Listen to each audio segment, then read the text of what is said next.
Dakar broadcast is brought to you by Broadlink, serious bandwidth for serious business. Ford, go further. Brother. And MTN, everywhere you go.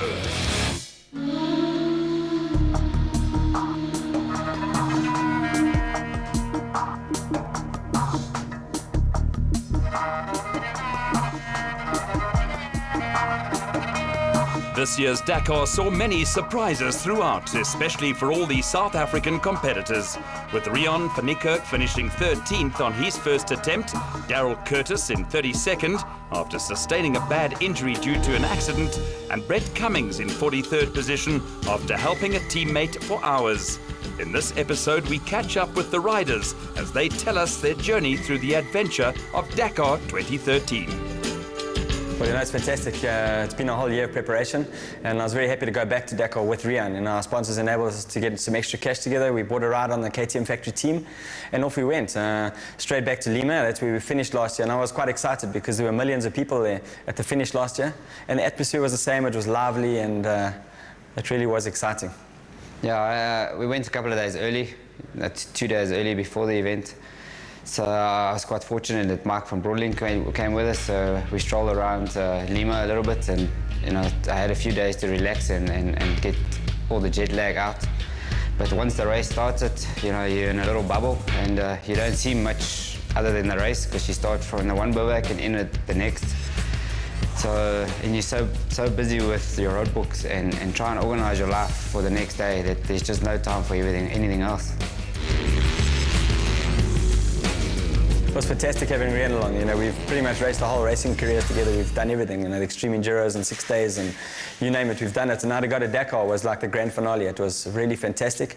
And the nice thing was all the preparation we did during the year, going to Namibia and riding on road books. We did 2 races in Morocco, which are using exactly the same GPS and navigation systems that we use at Dakar. And he definitely had a huge advantage going into the Dakar. Yeah, I'll be quite honest with you, I was really crapping myself for the first couple of days, especially on day one. You don't know what to expect. Even on the liaison section, you're nervous. There's people around you, you're never sure you're doing the right thing, or you know, everything's new to you. But after about 3 or 4 days, you settle in and the nerves start to calm down. How are you feeling? A bit nervous, eh? Yeah? Yeah. If I can find my way today, I'm not lost. Just stay on top. Yeah, it's a lot of motivation when you ride off that start podium and you've got South Africans. You know, Mike Brown from Broadlink was there, and my mom and my brother came along and things like that. And you see South African flags and they're cheering for you, and then you pull away and then the streets are just lined. I mean, for 100 kilometers, there's just people everywhere at all the bridges on the sides of the roads, and it motivates you. It makes you feel really good, and you realize how big the Dakar really is. Yeah, I was quite stoked. You know, in the beginning, I didn't want to get ahead of myself. You know, you see some of the faster riders and you try and hang with them. But the problem is, if I try and stay with them, which is not the problem on speed-wise, but I kept losing my place in the road book. And my goal from the beginning was safety, and I didn't want to get ahead of myself. So if I couldn't keep up with the road book, I'd slow down and make sure that when there's a caution, I try and match them up all the time. Because at the end of the day, it's the safety that counts, and you know, you need to stay on top to get to the finish. Well, day 2 was a really good day for me, and I qualified 25th after the prologue. Riaan was 15th, and they soon got lost. And that's really the big thing about Dakar, is to read the road book correctly and not get lost. Guys ended up going down the wrong valley, including me.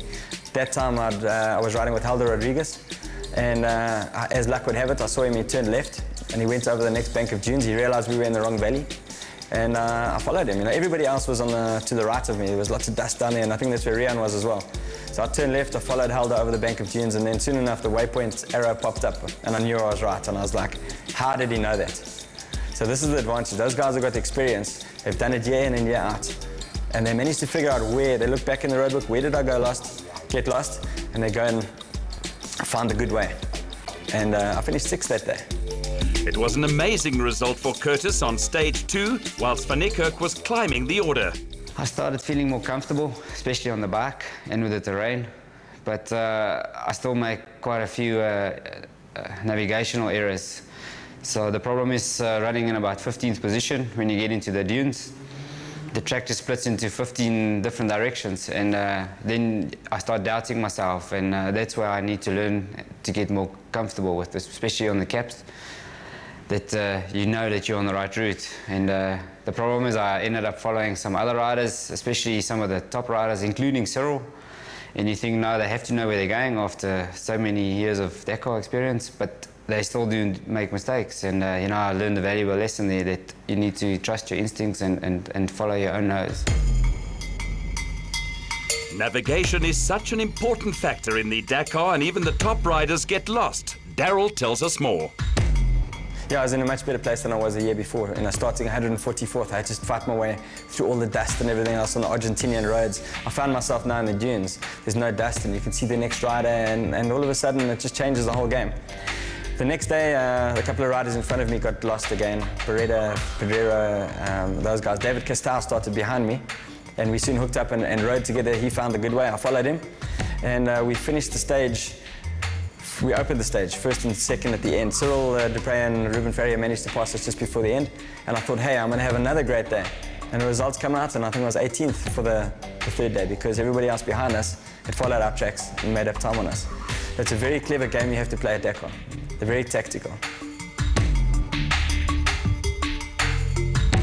Yeah, I must say the riding was the easier part for me than in the rally, because what they don't show you on television is that you start anything from 4:15 to 4:45 in the morning to do a liaison section.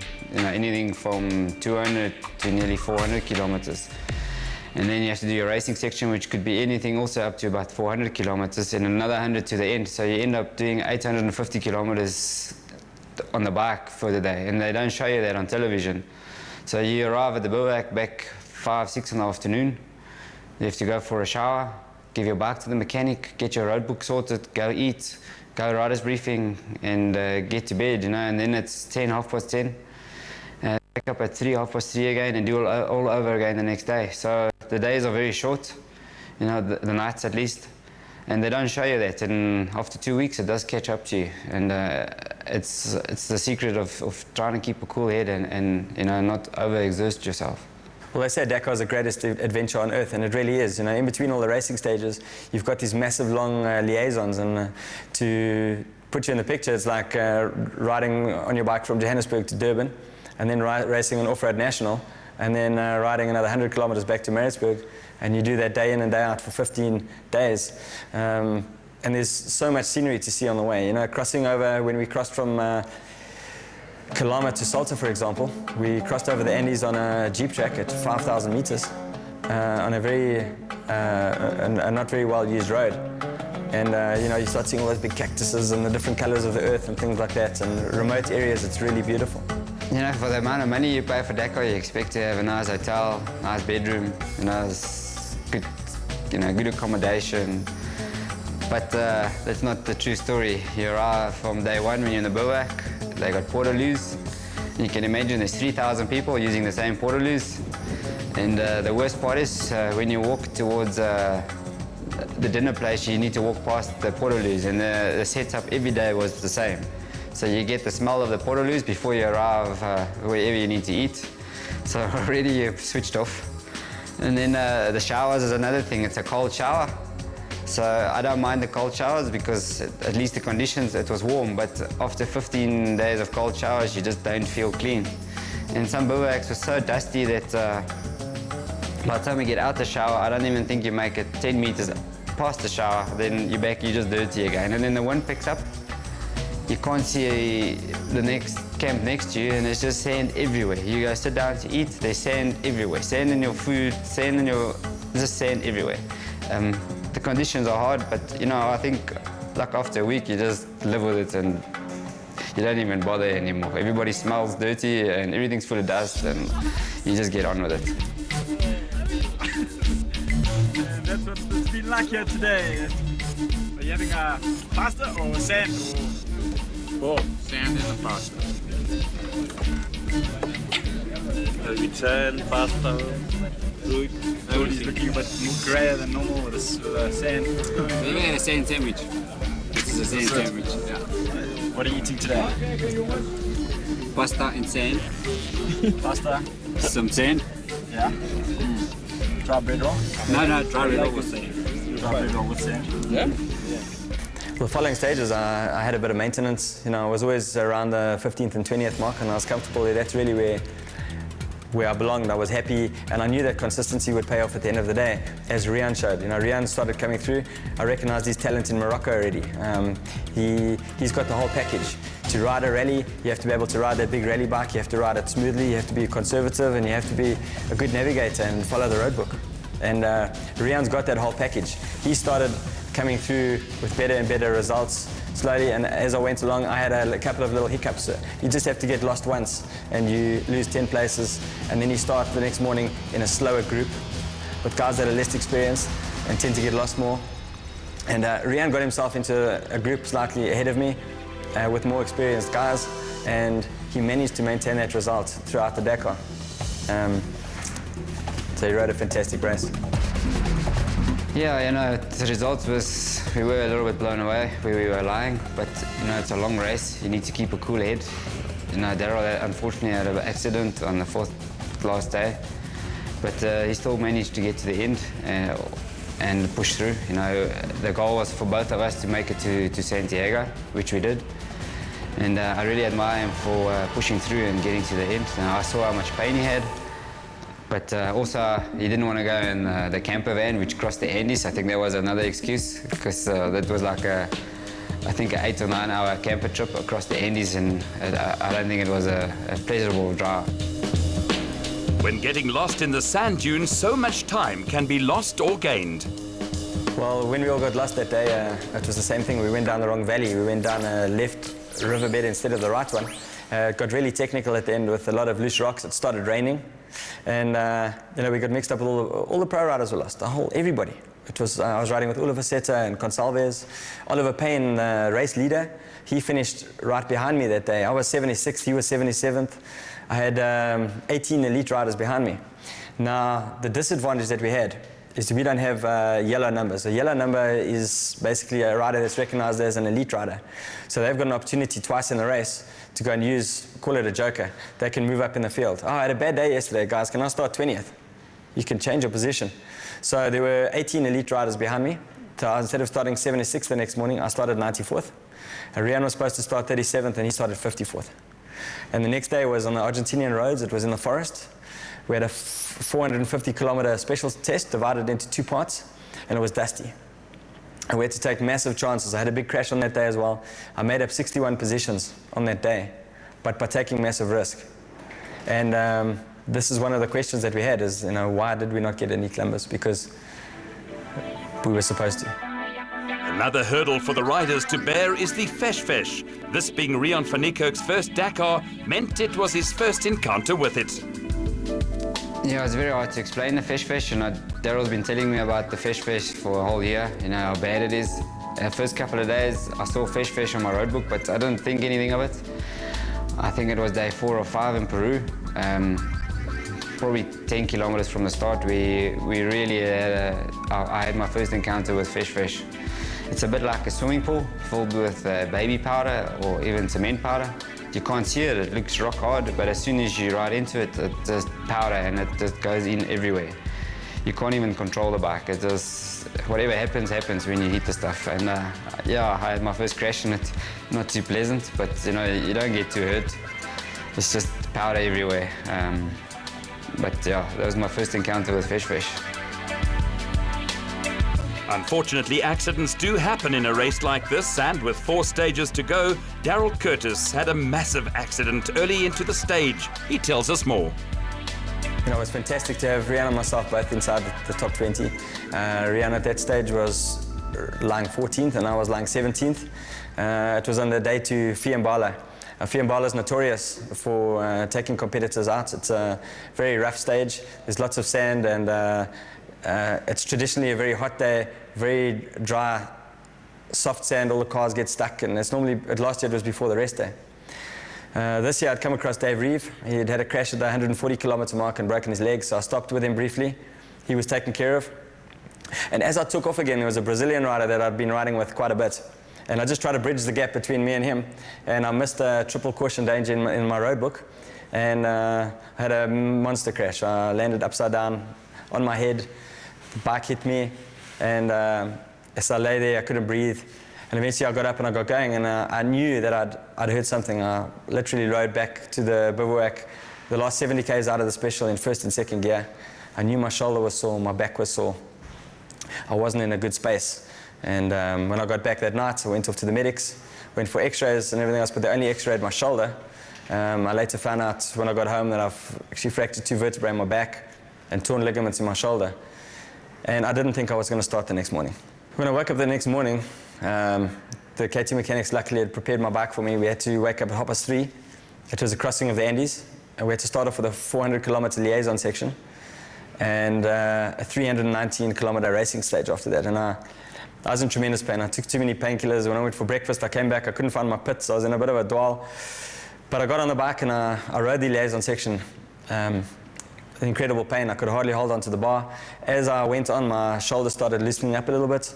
And when I went into the racing stage, that 319 kilometers was the longest stage of my life. I've never been in so much pain ever. I had to really dig deep. We had some dune crossings. And yeah, I just don't know how I got through that stage. But I got to the end. Went off to the doctors again, medics, do a bit of physio. And I knew then after that we were 3 days left to go to Santiago, and there was no way I was going to ride in a camper van over the Andes. So I pushed hard and dug deep and made the finish. For sure, the last 2 days especially, I didn't push at all. The guy in front of me was about 20 or 25 minutes, and the guy behind me was nearly 30 minutes behind me, so I knew I was pretty safe. I just didn't need to make any mistakes. And during the last 2 days, I ended up riding with a guy that's behind me anyway, and I overtook him, so I knew I was quite safe for my result, and I didn't want to push anything further and take any risk. My first goal was to get to the end. You know, there's nothing worse than doing a first Dakar and not getting to the end. It leaves like a little bit of unfinished business, so I'm really glad that everything went well for me. It was a really tough day for me. I'd had enough by then, you know, I wanted to not ride. I wanted to get off that motorbike. I didn't want pain and the jerking around on my shoulder anymore. And when we rolled into Santiago and to the finish, I can't tell you how good it felt. It was over and I could now rest up at last.